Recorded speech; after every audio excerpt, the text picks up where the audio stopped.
Persoalannya apa? Pembuat peraturan memang terdiri dari orang-orang yang tidak memahami persoalan. Maka ini membuat ada sebagian yang mempunyai pemikiran yang ketiga, sikap yang ketiga.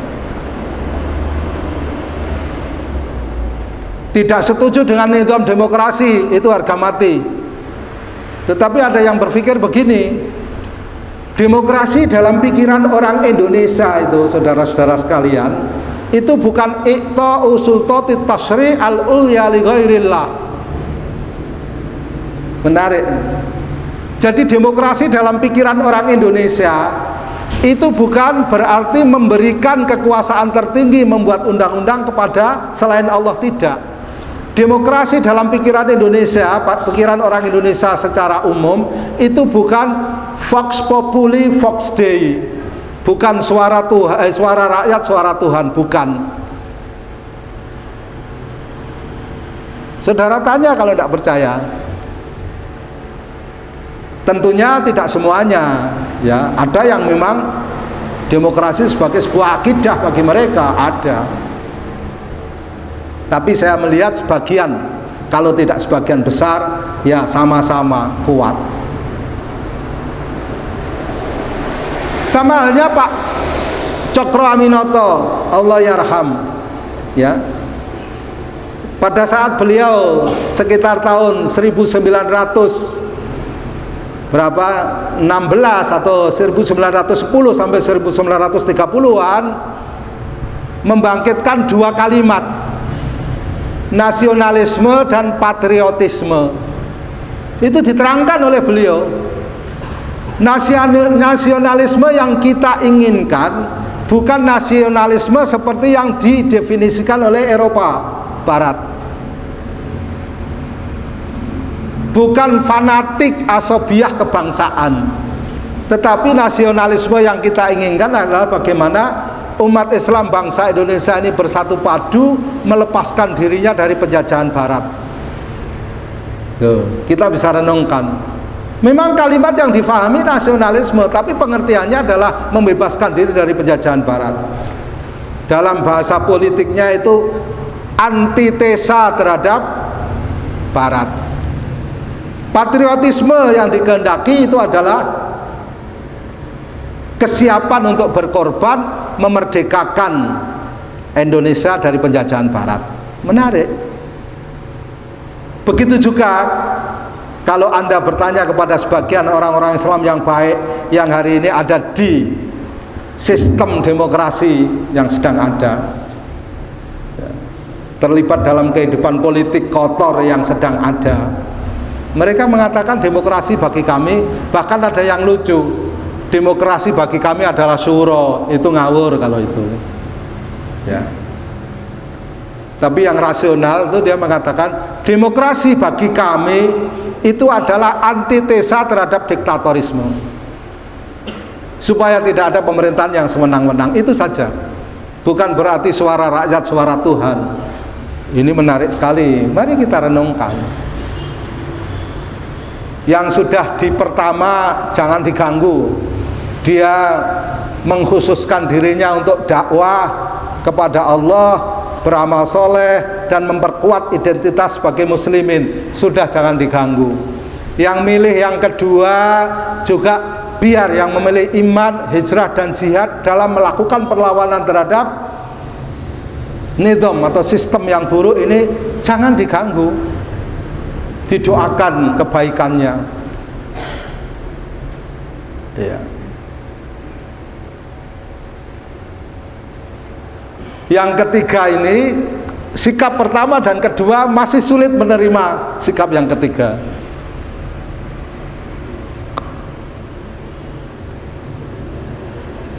Sampai ada di antara tokoh-tokoh Masumi, ya, yang masih sisa tentunya, itu mengeluh seperti ini. Dulu itu kapan tidak diterjemahkan sama beliau, ya saya tidak menerjemahkan. Kalau orang-orang di ITII, NII itu terutama yang di kota menemui kesulitan, kami melindungi mereka. dan itu fakta. Tetapi ketika kami masuk mengikuti pemilihan umum, mereka juga jadi jurkam kami walaupun tidak resmi. Mereka menganjurkan masyarakat kaum muslimin untuk mencoblos partai kami. Menarik. Kita tentunya mungkin bisa mengkaji lebih rinci ya, tidak seperti itu sikap. Jadi kehidupan ini kan mengalami dinamika ya, kita boleh bersikap yang lebih rinci tentunya. Tetapi saudara-saudara renungkan ya lekwa, golongan yang ketiga ini kemudian mereka masuk ke dalam sistem politik yang juga mereka tidak senangi dan tidak setujui. Tetapi tujuan mereka yang perlu kita pertimbangkan.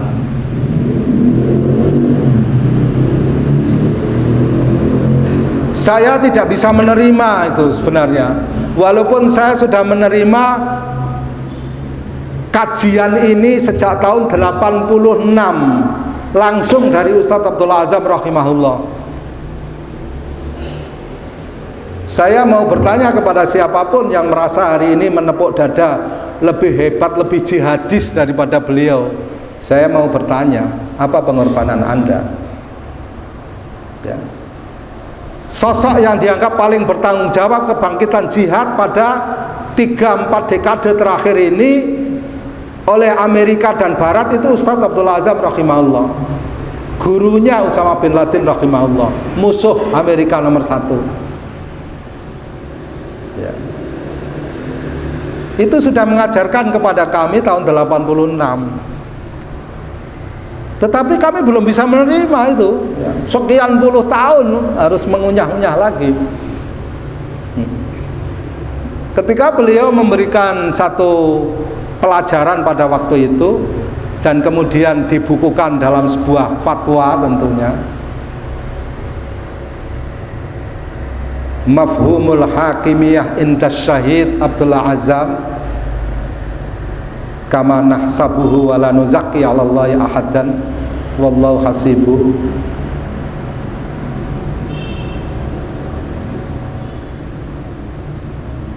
Bergabung menjadi anggota parlemen ya dalam sistem politik demokrasi itu bahasa beliau boleh.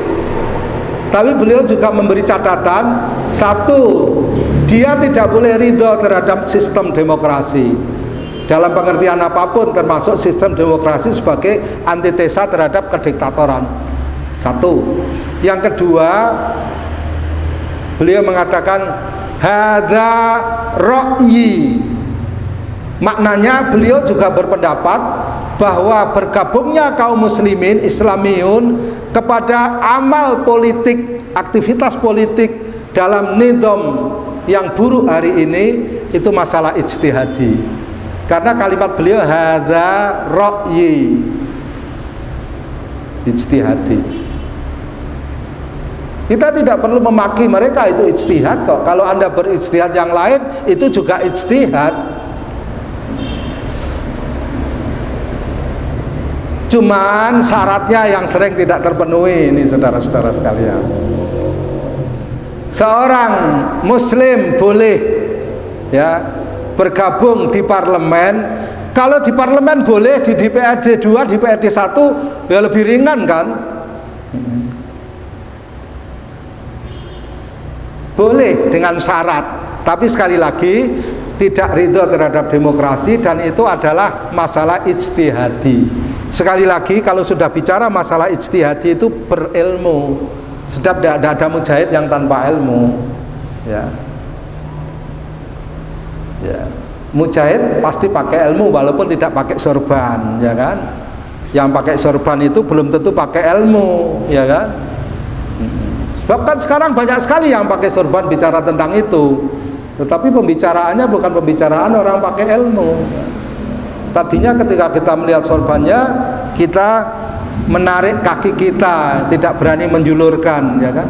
Ketika dia sudah bicara, kaki kita julurkan. Kok bicaranya tidak seperti sorbannya, ya kan? 4 syarat. Ya kalau dibaca banyak ya, tapi saya simpulkan dengan bahasa saya 4 syarat.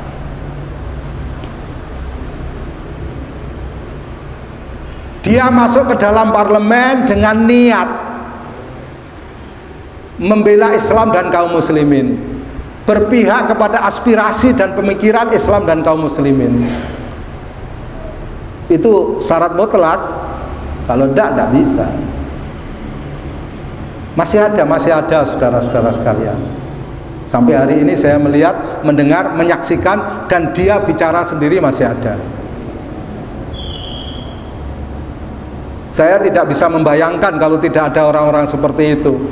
Apa jadinya peraturan yang mengatur tentang pengajian, yang mengatur tentang ma'ahid madaris, saya tidak bisa membayangkan. Tapi karena masih ada orang-orang yang seperti ini, maka ya peraturan itu, kalau bahasa Ustaz Abdullah Sungkar rahimahullah, peraturan itu pasti merugikan kita, tetapi agak terhambat. Dalam bahasa yang beliau pakai, itu hanya memperlambat kekalahan, tapi ada ya lumayan supaya kita bernafas lebih longgar lagi. Satu, dengan niat untuk membela Islam dan kaum muslim. Yang kedua, dia masuk ke situ dengan niat untuk membela rasa keadilan amah lebih luas lagi, umum, keadilan masyarakat, dan menolak setiap kedoliman ya. Karena fungsi daripada parlemen adalah pengawasan dan kontrol antara lain. Uraiannya panjang itu. Kemudian yang ketiga, dia masuk menjadi anggota parlemen bukan dari miskin kemudian masuk ke situ untuk mencari kekayaan. Ya, bukan untuk itu. Tapi dia justru berkorban dalam urusan harta untuk memperjuangkan 2 hal, 1-2 itu tadi. Jadi dia bukan orang yang miskin ya, setelah jadi anggota parlemen jadi melimpah ruah ya. Tadinya rumahnya itu kos di depan rumah saya, ngontrak rumah buruk lagi. Sekarang sudah punya istana di sana enggak tahu sana. Anda ada yang lewat tiap hari ya, punya istana di sana. Karena dia masuk parlemen, tujuannya apa? Dia tahu itu tempat proyek ya, dia tahu.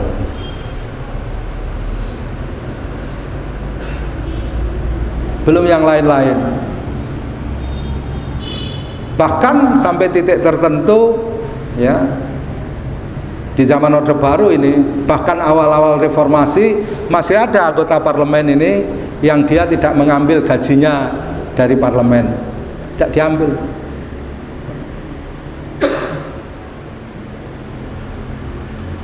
Artinya dia ambil secara administratif, tapi dia tidak memakan gaji dari parlemen itu untuk dirinya dan keluarganya, tidak. Ada yang seperti itu. Tapi sekarang kan tidak ya lehwah ya. Sekarang orang masuk parlemen itu ada brokernya ya. Kemudian nanti setelah jadi dia diperas menjadi sapi peras si broker itu tadi. Proyek itu kasihkan saya, bayangkan. Bayangkan dalam dapat proyek jalan ini saja, KHR Asnawi terus sampai ke Colo, saudara-saudara. Sudah berapa itu? Wah, jalan terlalu rumit mas. Apa? Bikin selokan itu loh mas. Kelihatannya kotor tapi nguripi katanya gitu. Ada yang cerita gitu. Selokan itu saudara-saudara sekalian ya. Di foto nanti kalau hujan kan ya, itu lihat jalan di perempatan-perambatan tuh kalau hujan airnya menggenang sampai 40 cm. Iya, kalau hujannya terus menerus bisa 50 cm. Tapi dia motonya pas 40 cm. Terus gimana solusinya? Bikin selokan di kiri kanan. Oh, proyek, ya kan? Menarik. Geremang-geremeng itu kalau saya ngobrol. Ini kelihatannya sepele loh mas, tapi menghasilkan katanya gitu. Bahasa Jawanya nguripi. Nguripi. Pas dibangun tak musim kemarau kan, buntet kabeh itu lubangnya. Nanti musim hujan lagi ndak ada air yang masuk ke selokan, saudara-saudara. Bleber itu namanya proyek, saudara-saudara, dan ini fakta, ya fakta. Saudara lihat nanti kalau hujan, wisata alam ke perambatan dekat rumah saya, saudara-saudara sekalian. Wah, menarik sekali. Tapi sebentar saja, sekarang kan sudah ada selokannya. Itu baru satu perapatan. Di Kudus ini ada berapa ribu perempatan, saudara-saudara, coba renungkan. Ya, tidak boleh ada perapatan tergenang orang yang bermaksud untuk mencari proyek dengan menjadi anggota DPRD. Itu baru DPRD, saudara, belum DPRD 1 dan parlemen. Menarik. Maka ini termasuk syarat yang ketiga. Syarat yang keempat, saudara-saudara sekalian, dia tidak boleh menyetujui, tidak boleh membubuhkan tanda tangan, minimal itu. Kalau bisa menolak atau keluar, walk out, dan itu hak. Setiap rancangan peraturan yang merugikan Islam dan kaum muslimin dan merugikan keadilan masyarakat, boleh dia. Haram, paling ringan itu haram. Ya, menyetujui peraturan yang tidak berpihak kepada Islam dan kaum muslimin, dan apalagi mengancam Islam dan kaum muslimin, itu paling ringan haram. Sebab paling berat apa? Dia keluar dari Islam, kharij minal millah. Kalimat yang ditulis itu kharij minal millah, saudara-saudara. Tapi sekali lagi ini anggota parlemen, ya, ini ilmiah, silahkan nanti dikaji.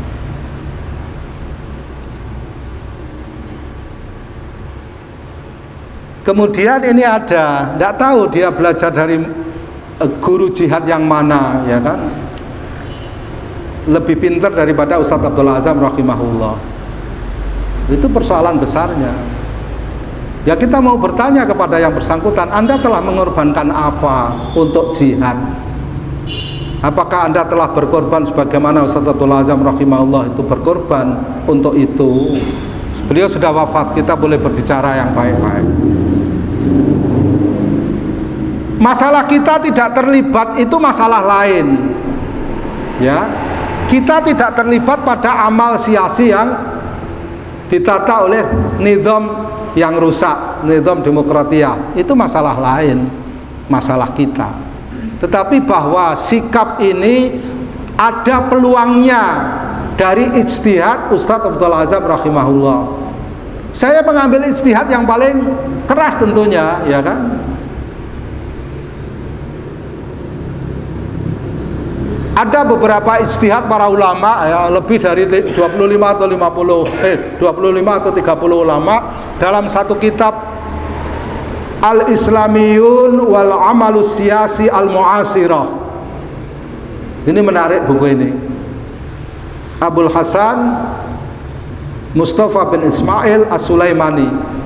Ini sudah diterbitkan pada cetakan pertama 2014 sudah ada.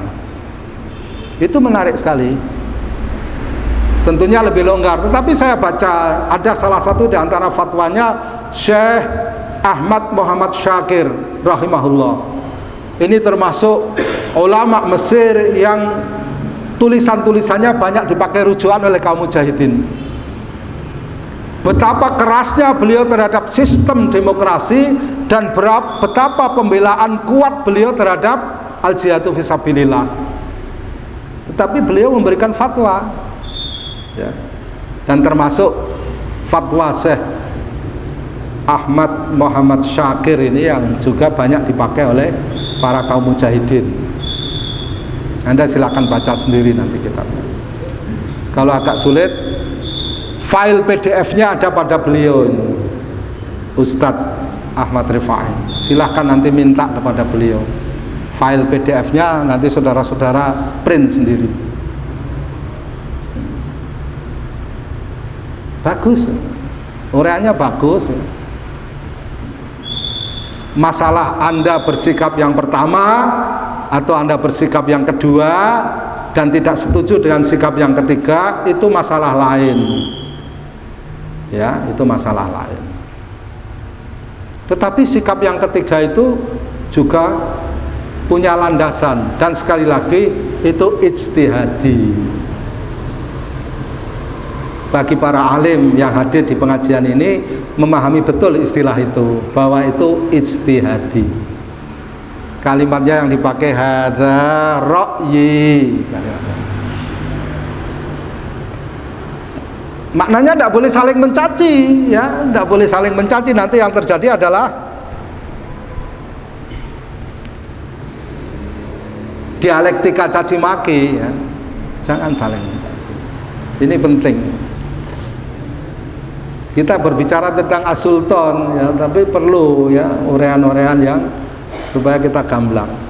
Kalau kita sudah tahu betul bahwa kekuasaan itu dahsyat dan Allah mencabut apa yang tidak tercabut, Allah mencabut dengan kekuasaan apa yang tidak tercabut dengan Al-Quran, maknanya Syekh Abu Burhan hafidhahullah itu orang kedua setelah Ustadz Abdul Azam rahimahullah, ya, di satu kawah, bahasa Jawanya itu kawah Condro Dimuko yang menggarap para mujahidin di seluruh dunia, itu namanya Mukhayyamah Sadang.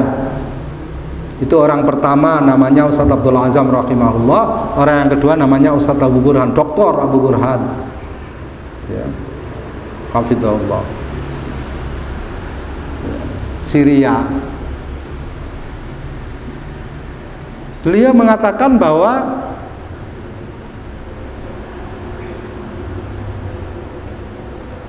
ad-dinu asasun was-sultanu harisun mala asasul lahu mahdumun wa mala harisul lahu dha'i'un.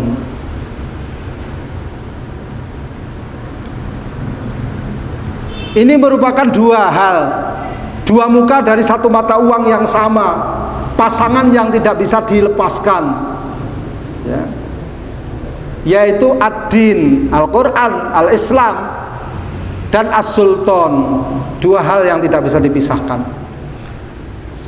Karena ad-din itu asas, fondasi, as-sultan itu haris, pemelihara, penjaga. Haris lah kita tahu, jangan diterjemahkan satpam, kan terlalu rendah, ya kan.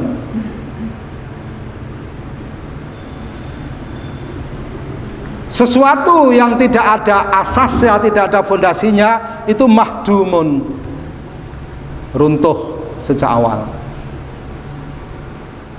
Kekuasaan tanpa agama, saudara-saudara sekalian, itu yang terjadi adalah keruntuhan kehidupan. Saudara-saudara lihat sejak Julius Caesar sampai kepada Trump hari ini, ya. Saya mencontohkan yang nyata, ya. Saya tidak mencontohkan Indonesia. Kata orang sensitif, ya kan? Apa itu sensitif? Sejak Caesar, Julius Caesar, bahkan sebelum itu, Caesar masih berita modern, ya. Sejak Firaun, Hammurabi,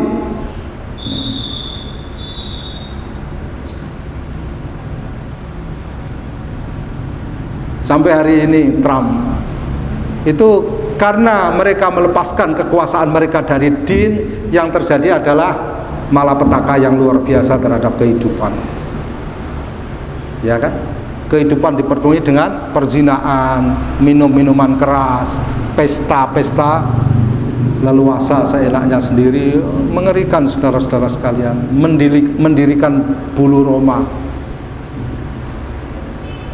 mendirikan bulu Roma itu kok bagus sekali ya dalam bahasa Indonesia, padahal bahasa Jawanya itu bergidik, bergidik. Yang orang Jawa ketawa. Mendirikan bulu Roma itu kan, wow, puitis sekali ya kan, bahasa Jawanya itu lebih puitis lagi, bergidik saudara-saudara sekalian. Hari-hari ini para politisi lagi sensitif terhadap puisi ya kan.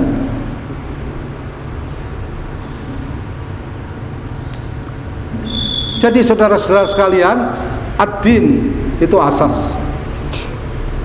Sementara sultan itu pemelihara. Sesuatu yang tidak ada pemeliharanya itu tersia-sia, dha'i', ya, tersia-sia. Agama antum ini bagus, tapi siapa yang memelihara agama antum ini? Tidak ada, disia-siakan. Orang baca Al-Quran di parlemen ditertawakan, ya kan? Disia-siakan. Hari gini baca hadis, baca Al-Quran di gedung parlemen, ada yang nulis gitu.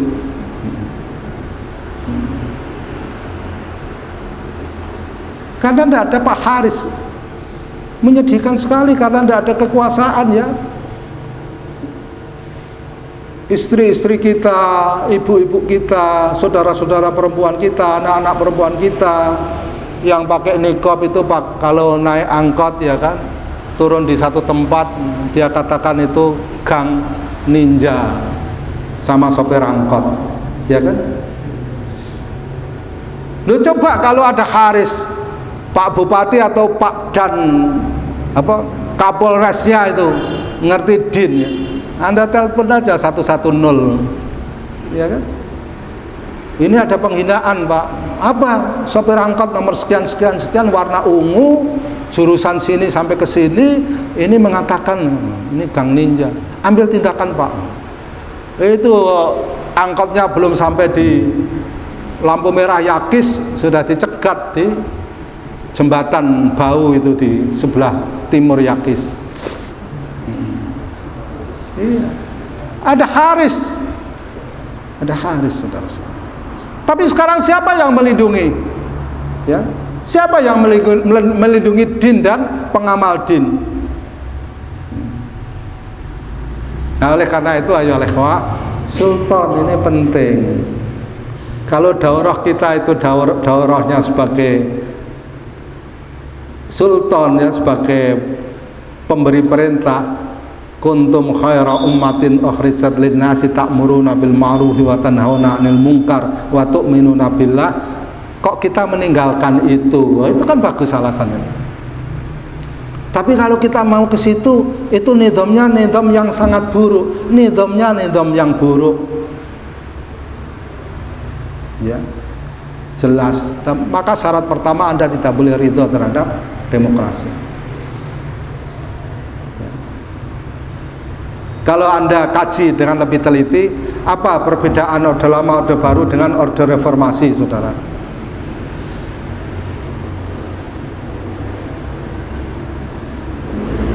Kalau bagi saya satu saja. Dulu-dulu kalau Anda mau mendirikan partai, Anda harus minta izin kepada penguasa. Setelah Orde Reformasi, enggak, ada peraturannya sendiri. Ex Masumi waktu tahun 60 sekian ya, 66 ya, karena mereka dibubarkan tahun 60 kan, zaman Soekarno. Ketika tahun 66 sudah ganti rezimnya Orde Baru Pak Harto, kemudian ex Masumi termasuk Pak Nasir, Pak Prawoto dan yang lain-lain ya, Allah yarham, itu mereka menulis surat kepada presiden waktu itu, Presiden Soeharto, supaya Masumi, Partai Islam Masumi direhabilitir. Boleh ex Masumi mendirikan partai Islam baru lagi? Jawabannya jelas tidak boleh. Kalau reformasi enggak. Ya, Anda boleh bikin partai apa saja. PSI, PSU, PSA, ya, apa. Kayak merek Honda itu, CRV, BRB, ARV apalagi, Anda boleh. Asal jangan HTI.